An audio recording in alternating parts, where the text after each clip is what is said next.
Hi, I'm Dr. Hackey Reitman. Welcome to another episode of Exploring Different Brains. Today we have in our office here, right in our little green screen studio, we have Flip Aguilera, who's the founder of Sweat Nation, and he's into holistic health, fitness, good for your mind, good for your body, good for everything. Flip, welcome. Thank you, Haki. I'm honored to be here, sharing some time and attention with you. How did you get into all this? Well, how did I get into fitness? Well, I think you're doing more than just fitness. First of all, introduce yourself properly because I didn't do a very good job. Okay, so I'm Flip Aguilera. I am, like you said, founder of Sweat Nation, and I like to say that I'm the person you come to when you want to try to put the puzzle together, right? Because it's more than just exercise. Sleep is something that's very important. Nutrition is something that's very important. How you speak to yourself in your mind, something that's very important.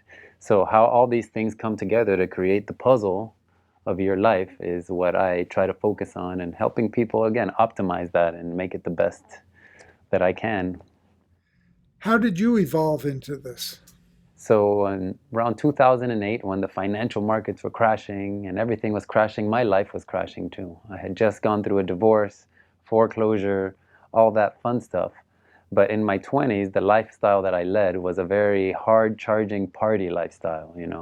I used to work for a liquor distributor during the day. I had a poker company at night where I was also around liquor some more. And then on the weekends, I was DJing in South Beach, where there was more than liquor around. There was all types of things around. So for 10 years, that is how I lived. When I was going through my divorce, that's when I decided that I wanted to live a different lifestyle. And, maybe it's serendipitous or whatever, but a friend of mine named Jimmy and Mike, they invited me to go to Markham Park to go biking. Now, what I didn't know is that it was going to be mountain biking, and I had never been mountain biking in my life. I thought we were going to go bike around a park, drink some beer after, just hang out.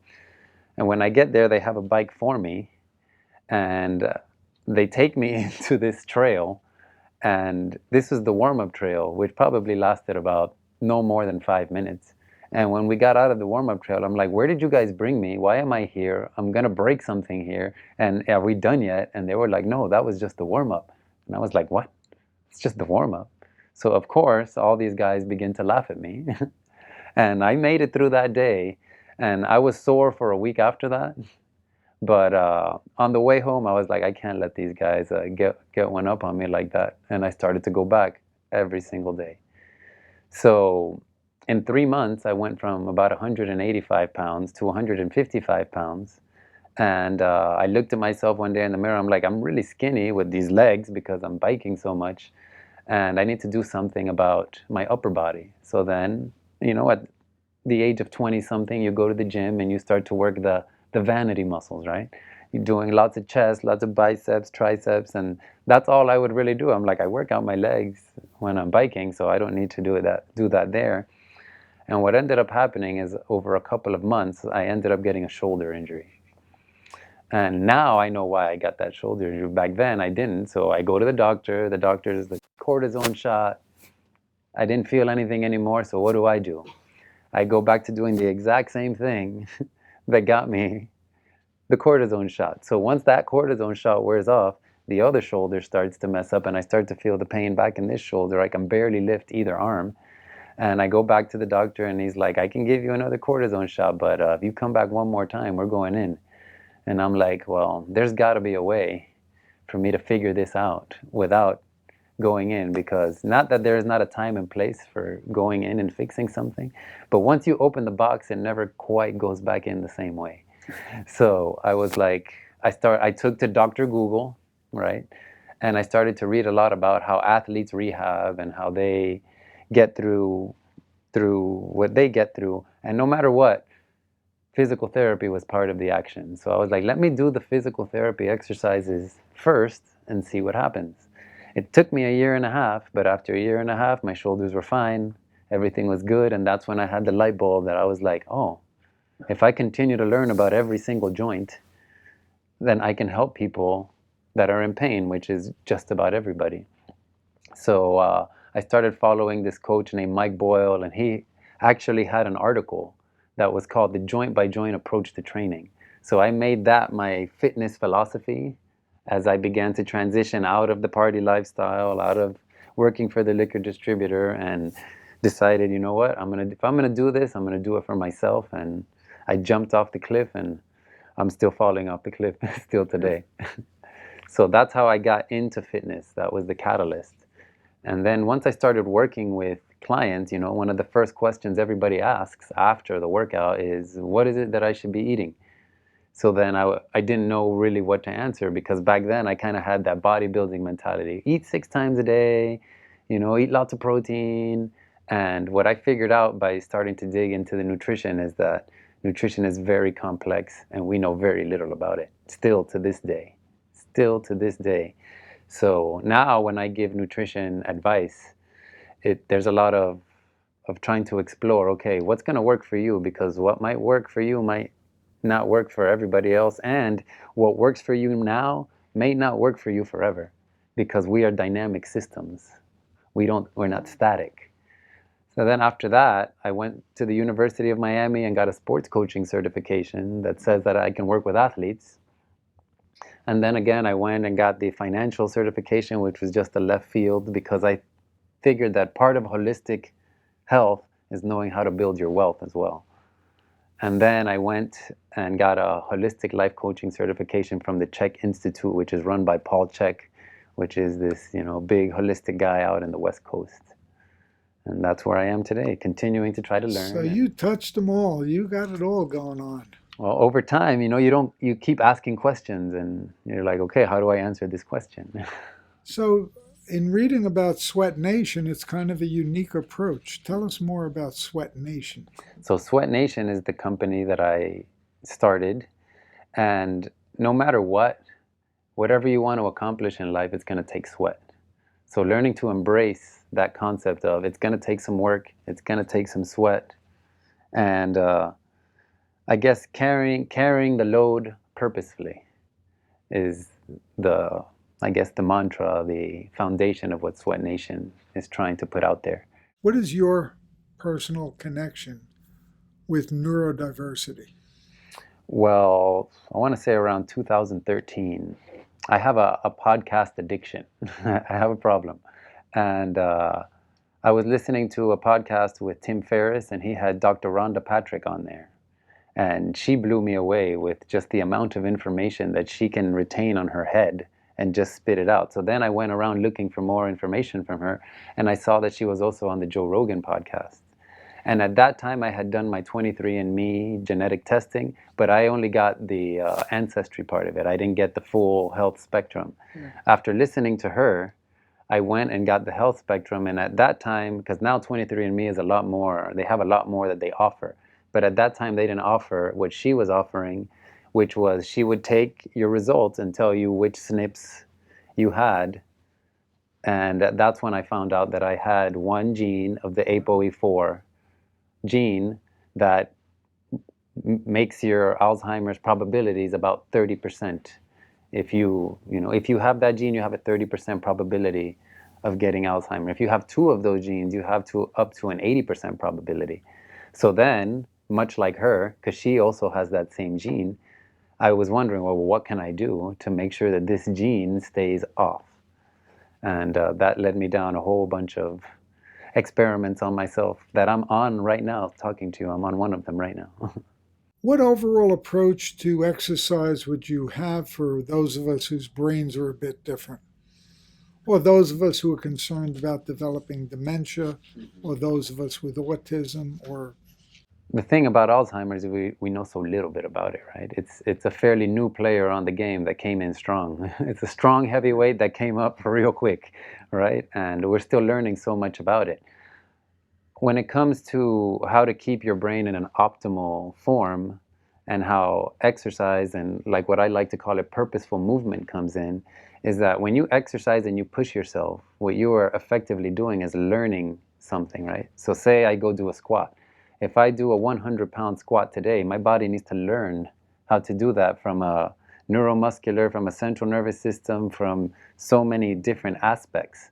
But tomorrow, if I come in and do 105, although it's the same movement, 105 is still a new learned pressure that my body needs to learn. So exercise keeps your brain learning through movement, through, again, central nervous system. There's so many aspects of positive things that exercise does. And then also just learning in general, learning anything, learning how to dance, learning how to play chess, just learning in general keeps the connections in the brain stronger, so that if by chance you do get something like Alzheimer's, supposedly, if the connections are stronger, it takes longer for them to wither away. As we were talking earlier, before we went on camera, we now know so many things are good for our brains, but it's not just the brains that they're good for. They're good to prevent cancer, heart disease, diabetes, all of the above. And it's a whole package, as you talk about. It's not just the exercise and not just the sleep and not just the overall holistic approach. Why don't you expound more on what your approach is holistically? What does your version of a holistic approach include? Okay, so first and foremost, the thing that I protect with all my might is my sleep. Sleep is the lowest hanging fruit we can all pick to optimize our health. Second, after that, is where I put my purposeful movement. And then third, I put nutrition. And something that we haven't touched on yet, but is just as important of all of this, is the people you surround yourself with, the social network you have around you. Are they feeding you, or are they taking away from you? Do you have an uplifting feeling when you're hanging out with the people you hang out with, or a sinking feeling when you're hanging out with the people you're hanging out with? Because I know you've probably heard of like all these areas of the blue zones. In some of these blue zones area, there's movement, there's sleep, there's nutrition, but in some of these places people smoke left and right. But because they have strong social connections, it mitigates that negative aspect of whatever it is that they're doing. So that's how I try to plan. It's hang out with cool people, move on purpose, sleep well, and eat well. Do you tailor your regimen, your exercise regimen, to various neurodiverse types? Like if you train, give us some examples of that. So one of my favorite types of styles of working out is called periodized training, right? But I specifically like to fall back on what is called an undulating periodization. So because your body needs to do something so that it can adapt to it, right? So take our example of the squat later. If we do, say, squats for 6 weeks, your body's going to adapt to be able to do that movement better and better over the 6 weeks. And then you kind of need to change it so that there's a different pressure. But within those 6 weeks, we can just do like I guess, a template, a bodybuilding template would be like 3 sets of 10, right? We could do that for 6 weeks and you'll get stronger that way. But what I like to do with the undulating periodization is, like, let's say 1 week it's 3 sets of 10. The next week it's 3 sets of 15. The next week it's 4 sets of 8. The next week it's 4 sets of 10. So you're going through all these different, sets and reps, where one of them builds more muscle, the other one builds more muscular endurance, the other one builds more strength. And if you do that for 6 weeks, yes, you're doing the same movements, but it's kind of, you're layering in all these different type of central nervous system ways of learning. And then, of course, on top of that, throw in some sprints, throw in a good mountain biking ride, go dance all night. All of these things count. So, in your exercise regimen, I know you vary it client to client, but you don't need a whole lot of equipment. Huh? You don't have to have a lot of equipment, no. As long as you have an able body and a mind that's willing to undertake the journey, you're good to go. What's one word of wisdom you'd like to leave our audience with today? Listen. Listen to your body, listen to your instincts, learn how to tap into that, because we don't listen enough. And as they say, we have 2 ears, one mouth, but we like to run our mouth a lot. And I'm definitely guilty of that. So I have to be the first one to be mindful about listening more and talking less. How would our audience get in touch with you if they want to learn more? Well, you can always go to sweatnation.world. I am Flip Aguilera on Facebook. I am Flip Awesome Aguilera on Instagram. I also have sweatnation.world on Instagram. Flip AAA on Twitter. So however you want to get in touch with me. As you can tell, I like to talk. So. What do you feel is the role your work serves in terms of helping the brain? Well, it kind of starts with how you speak to yourself, right? The stories that you tell yourself. And where did those stories even come from? And are they serving you? And having people open up to questioning, okay, where did those stories come from? Did they come from my childhood? My parents put them there. Did they come from my peers when I was growing up? And there's so many examples of people that have had things put into them before they even had a chance to know, like, oh, this is a habit that I don't want. Or so just the story that you tell yourself about the life that you're living and how that affects everything else, right? Because the story starts up here in the brain. Well, Flip, it's been great to have you here today. We hope you come back again soon. Keep up the good work you do with so many people. Thank you very much, Heike. And I appreciate your time and attention because it's the greatest gift we can all give to each other.